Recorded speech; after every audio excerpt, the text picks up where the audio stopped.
I am here with Marilyn Todd and Ivan Raiklin. I tell you what, these are not only patriotic people working hard to save our country, they're working hard to save our elections in our country. And I'm separating the two because without the two, we don't have the one, but separate. I could go on and on forever, but that's what your job is for, Ivan. You're amazing for that. How are you? Going on forever? Wait, let me introduce Marilyn Todd if you never heard of her. She, along with 8 other patriots in New Hampshire, absolutely decimated, destroyed the weak, toxic, feckless, stone-cold, coward, simp, lackey, Patriot. Mike Pence lackey, Chris Sununu, who acts as though he's the governor, not under Marilyn Todd's watch, nor under the New Hampshire Nine's watch. Because what? We're coming for you. I tell you what, she is a powerhouse, and I met her last Dynamite year. comes in a small package. What did you do, Marilyn? Let's tell the story a little bit. I audited New Hampshire's 2020 election, and what we found was a lot of inconsistencies. We have video evidence of our information being deleted in front of our AG by Harry Hursty.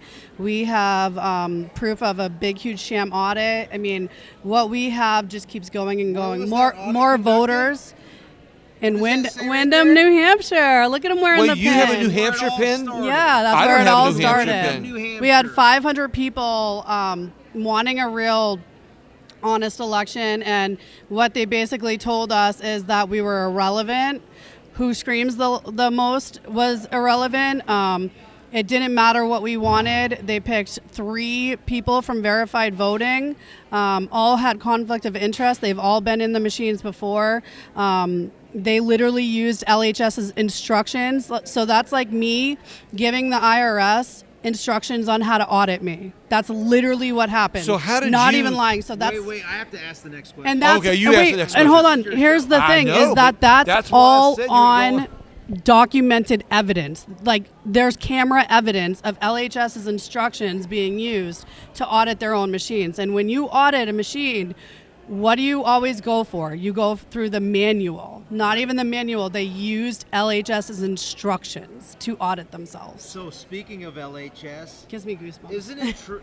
Weren't you recently at LHS headquarters a couple weeks ago? And didn't you confront someone at LHS headquarters? Can you tell us a little bit about that? Actually, the great mischievous Ivan the Great actually is the one who we both went with Dan Richards, huge patriot, huge constitutional person in New Hampshire. Shout out to him. We all went to LHS. We tried to Salem, New Hampshire. New Hampshire, which is usually a Where the remote. witches were. It's usually no, that's Salem, Mass. So usually. No, these witches. Oh yeah, yeah. So usually, where was I? Oh, Salem. usually there's nobody in the office, right? It's a remote office. We've gone there a few times. For some reason, it's because they're trying to sell us all new machines is the only reason why I think that there was actually somebody in that office, because remember I told you before going there, no one's gonna be there. It was the first time that we've been there that anybody's ever been in that office. And Ivan asked them some questions. The guy didn't really know anything about it. He basically said to go ask Jeff Silvestro, who is the CEO, who is when I tell you, like, so my husband said to him, that's who the AG was protecting at the audit. So basically we weren't allowed near him. So my husband said, this is a country for the people, by the people. And I have this on video evidence too. He started laughing. He laughed and my husband said that, not even by exaggeration. I have that on video. Can I contextualize for everyone? Jeff Silvestro is the CEO of LHS, a company located in Salem, New Hampshire. The father of the current governor, Chris Sununu's father, was John Sununu, who was the governor that initially authorized LHS, the company, to temporarily use machines in the voting systems. So over the course of generations, the Sununu family has this entrenched relationship with the company LHS. That company runs elections in all of New England, 6 states. those 6 states' software that they use on LHS, as listed on their own website, is Deviant Voting Systems software. Some people pronounce it as Dominion Voting Systems. Okay? What's interesting here is... And that means in the collective, the 28 states of Deviant Voting Systems matched with the LHS's 6, 34 states in some way, shape, or form are touched by an electoral system software company that was just in receipt of a $787 million settlement. Other people call it a bribe or a payoff, by none other than Rupert Murdoch and Paul Ryan's company known as Faux News. Oh, you remember mean that Faux News settlement? You see the links now? They just, and I'm going to add this. You're connecting dots, which is why I said at the beginning, you're going, you got... Last thing. For those that are listening in from Wisconsin, I mentioned Paul Ryan. 3 nights ago, I was at the National Conference of State Legislatures, and there I bumped into the Speaker of the House of Wisconsin, Robin Vos, who also is the president of the National Conference of State Legislatures, who decided that Mike Pence should be the keynote this morning. That's a side note. What did I talk about with Robin Vos? I asked him, sir, can you convince me and America that your buddy Paul Ryan's $787 million settlement with Deviant Voting Systems, convince me that that was not a bribe? Ooh, that's very interesting, Ivan. And what was his response? His response was, Ivan, do you believe in capitalism? Ooh. Translation. Private company Faux News invests in private company Deviant Voting Systems to make sure that private company Republican National Committee receives the electoral outcome of their collective choosing in the 2024 primaries in 34 states. So this is an example. Anybody but who is going to secure that nomination in each of these states? Donald Trump. Yeah, that is what Robin Vos calls capitalism. Even if 100% of the voters vote for Trump, those 3 private companies didn't agree to that. And now what do you do to counter that?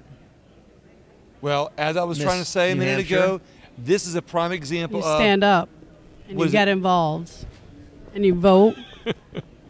You're going to outvote the machines? Nope. You go to your legislators and you get the machines out and you fight tooth and nail until they're out. Let me add to that. You get the machines out. How do we do that at scale? Because remember, private company Faux News is going to convince those viewers that the electoral outcome of the RNC's vote in the primary was legit, right? That's how they do it. And how do we counter that narrative? We create content exposing what they're going to do. And how do we do it at scale, Mr. Wallace? How about Tucker Carlson, if you're listening in? Why don't you host a discussion on Truth, Telegram, Twitter, and Rumble, and Getter, the live stream, the free speech platforms, and why don't you host a discussion between, Donald Trump and RFK Jr. at the same time that the RNC is hosting a debate on Faux News? That's an excellent idea. Don't you think that do you think that anybody's going to watch that B-list debate if you have Tucker, Trump, and RFK Jr.? That is an excellent idea. Really good idea. I would think that everyone's going to watch the A-list event. So smart. And what should Tucker discuss during that discussion? How about asking the question, hey, what's the downside of going to one day, on paper, hand-counted, voter ID, voting systems in the 34 states that Deviant Voting Systems just basically settled with my old employer to fire me from? That's Tucker speaking, right? Mm-hmm. You see how Tucker would be very interested in getting back at those that just fired him? That would be an amazing story. And don't you think that Donald Trump would like to have maximum viewership And don't you think that RFK Jr. would want a platform to discuss his thoughts, considering that the radical leftist Chinese Communist Party candidate, Biden, is not going to be hosting debates? Not only not hosting so then debates, this will be the win-win-win-win.